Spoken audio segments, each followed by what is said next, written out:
ఖమ్మంలో పాల కల్తీ పాపంలా పెరిగిపోయింది. కలుషిత పాలతో జిల్లా ప్రజలు అనారోగ్యం చెంది ఆసుపత్రుల పాలవుతున్నారు. కల్తీ మిల్క్ దందా జరుగుతున్నా అధికారులు ఎందుకు పట్టించుకోవట్లేదు? దీనిపై మరింత సమాచారం మా ప్రతినిధి అయ్యప్ప అందిస్తారు. ఖమ్మం జిల్లాలో పాల ఉత్పత్తులు 3 పువ్వులు 6 కాయలుగా కొనసాగుతున్నప్పటికీ కొన్ని ప్రైవేట్ కంపెనీలు రైతుల ఆదాయానికి గండి కొడుతున్నాయి అని చెప్పాలి. ఎందుకంటే ప్రధానంగా ఉమ్మడి ఖమ్మం జిల్లాలో రైతుల పాడి పరిశ్రమకు పెద్దపీట వేశారు తెలంగాణ రాష్ట్ర ప్రభుత్వం. ఎందుకంటే విజయ డైరీ ప్రభుత్వం తరపునటువంటి రైతులకు ఆదాయం చేకూరుతున్నప్పటికీ కొన్ని ప్రైవేట్ కంపెనీలు ఏదైతే పాల ఉత్పత్తులకు సంబంధించినటువంటి లీటర్కి ₹2 ఆదాయం ఎక్కువ చూపిస్తూ రైతులకు ఆదాయానికి గండి కొడుతున్న పరిస్థితి అయితే ఉంది. ప్రధానమైన కారణం ప్రైవేట్ కంపెనీలు ఆ పాల ఉత్పత్తుల్లో 4 రోజుల పాటు పాల ప్యాకెట్లు కూడా నిల్వ ఉంచుతూ వాటిపై ఏదైతే డేట్ ఉన్నప్పటికీ కూడా తర్వాత సంబంధించినటువంటి పాల ప్యాకెట్లు విక్రయిస్తూ ప్రజలకు ఆరోగ్యానికి హానికరంగా మారిన పరిస్థితి. ఎందుకంటే ప్రధానంగా ఏ ప్రైవేట్ కంపెనీల్లో ఆ పాల ప్యాకెట్లోటి రసాయనాలు కలుపుతూ వాటిని ప్రజల ఆరోగ్యానికి తీవ్రంగా దెబ్బతీస్తున్న పరిస్థితి ఉంది. మరోవైపు జిల్లాలో చూసుకోవచ్చు కొన్ని పాల కేంద్రాలకు సంబంధించినటువంటి శ్రేంద్రియ పాల కేంద్రాలని చెబుతూ ఆ పాలల్లో కూడా వంట నూనెలతో పాటు ఫెవిక్విక్ ఇటు యూరియాని ఉపయోగిస్తూ ఆ పాలను అమ్ముతున్న పరిస్థితి ఉంది. ఎందుకంటే ప్రధానంగా ప్రైవేట్ కంపెనీలో ఒక్కొక్క ప్యాకెట్ కి సంబంధించినటువంటి ₹60 నుండి ₹70 విక్రయిస్తున్నారు.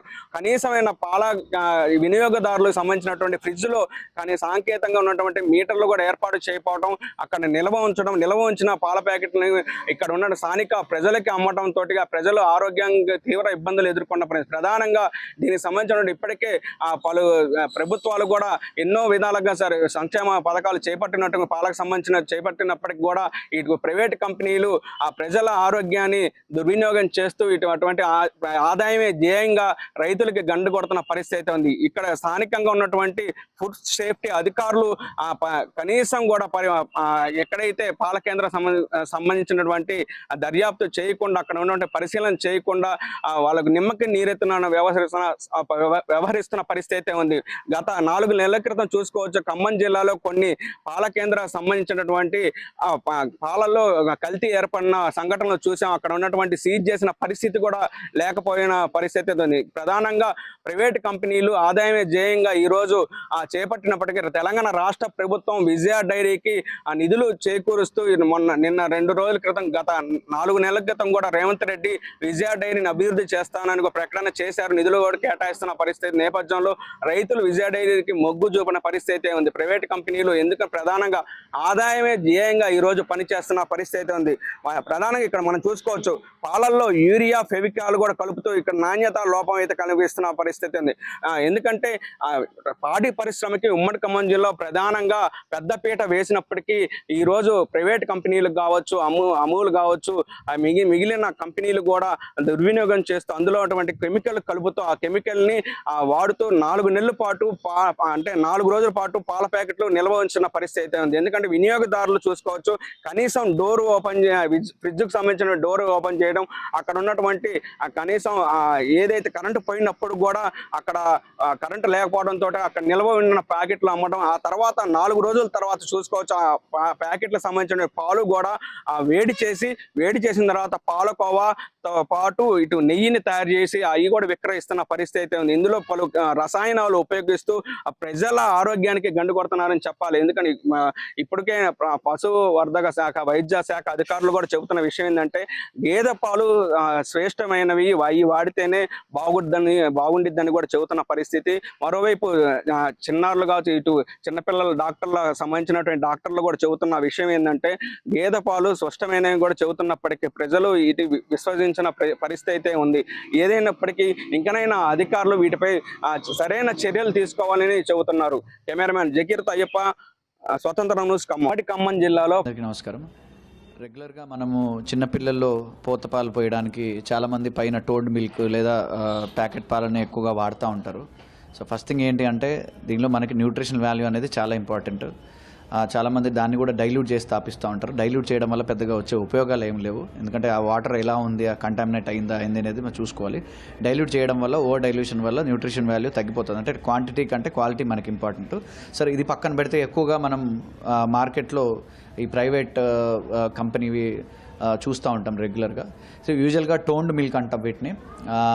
యాక్చువల్గా కరెక్ట్గా స్టాండర్డ్స్ ఫాలో అయితే మాత్రం పూర్తిగా సేఫ్ అని నేను చెప్పను, బట్ వాళ్ళు వాడే కొంచెం కంటామినేట్ అయ్యే ఛాన్సెస్ కొద్దిగా ఎక్కువనే ఉంటాయి. కొన్ని ప్రిజర్వేటివ్స్ వాడతారు. యూజువల్గా ప్యాస్చరైజ్డ్ మిల్క్ అంటాం. ప్యాస్చరైజ్డ్ మిల్క్ ఎగ్జాక్ట్గా స్టాండర్డ్స్ ఫాలో అయితే మాత్రం ఈ బ్యాక్టీరియా చంపడానికి ప్యాస్చరైజేషన్ చేస్తారు, అంటే హీటెడ్ అండ్ కూల్డ్. ఇవి ఎగ్జాక్ట్గా సేఫ్గా as per guide lines follow అయితే కరెక్ట్గానే ఉంటుంది. కానీ మీ వీలైనంత వరకు కొంచెం ఎక్స్పైరీ డేట్ అయిపోవడం వల్ల కావచ్చు, లేదా ప్యాస్చరేషన్ ప్రొసీజర్ కరెక్ట్గా లేకపోవడం వల్ల కావచ్చు, డెఫినెట్గా బ్యాక్టీరియాతోటి కంటామినేట్ అయ్యే ఛాన్సెస్ చాలా ఎక్కువగా ఉంటాయి. ఇవి మంచి చేసే కంటే కూడా బయట చిన్నపిల్లలకి హాని చేసేవే ఎక్కువగా ఉంటాయి. దీనికంటే బెటర్గా ఏంటి అంటే మనం ఇంట్లో మామూలుగా గేదె పాలు కానీ ఆవు పాలు కానీ వాటిని బాగా మరగబెట్టి చల్లార్చి వాడుకోవడం, ఎందుకంటే అది మన చేతిలో ఉంటుంది కాబట్టి అవి ఎక్కువగా సేఫ్గా మనం కన్సిడర్ చేస్తాం. వీలైనంత వరకు ప్యాక్డ్ మిల్క్ డేట్ చూసుకొని అవాయిడ్ చేసుకుంటే చాలా మంచిది.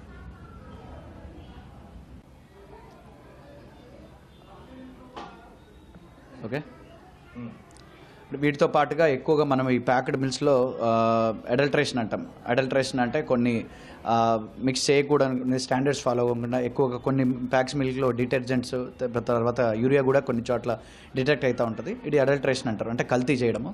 సో ఇవి ఒకటి మనం అబ్జర్వ్ చేసుకోవాలి. వీటి వల్ల సైడ్ ఎఫెక్ట్స్ చాలా ఉంటాయి. లాంగ్ టర్మ్లో పిల్లల జీర్ణకోశలో ఎఫెక్ట్ పడే అవకాశాలు చాలా ఎక్కువగా ఉంటాయి. అండ్ కొన్నిసార్లు కంటామినేషన్ మనకందరూ తెలుసు. ఎక్కువగా ఈ స్టడీస్ చేసిన వాటిలో మ్యాక్సిమం కొన్ని ఈ టోన్డ్ మిల్క్ లేదా ఈ ప్యాక్డ్ మిల్క్లో ఎక్కువగా ఈకోలై అనే బ్యాక్టీరియా డిటెక్ట్ అవుతూ ఉంటుంది. ఇది ఒక కంటామినెంట్ బ్యాక్టీరియా. సో వీలైనంత వరకు అంటే టెట్రా ప్యాక్లో ఉండే కొంచెం సేఫ్గా మనం కన్సిడర్ చేస్తాం. ఎట్లా చూసుకున్నా కూడా ప్యాక్డ్ మిల్క్ అనేది సేఫ్ అని పూర్తిగా మనం చెప్పలేము. కొన్ని స్టాండర్డ్స్ గవర్నమెంట్ నుంచి, ఫుడ్ సేఫ్టీ వారి దగ్గర నుంచి కొన్ని గైడ్లైన్స్ ఉంటాయి. ఆ గైడ్లైన్స్ ఫాలో అయినా కూడా కొన్నిసార్లు కంటామినేట్ అయ్యే ఛాన్సెస్ ఉంటాయి. అందులో కన్సిడర్ చేస్తే మాత్రం డెఫినెట్గా టెట్రా ప్యాక్లో ఉండేవి కొంచెం సేఫ్గా మనం కన్సిడర్ చేయొచ్చు, అంటే సేఫ్టీ పరంగా చూసుకున్నట్టయితే.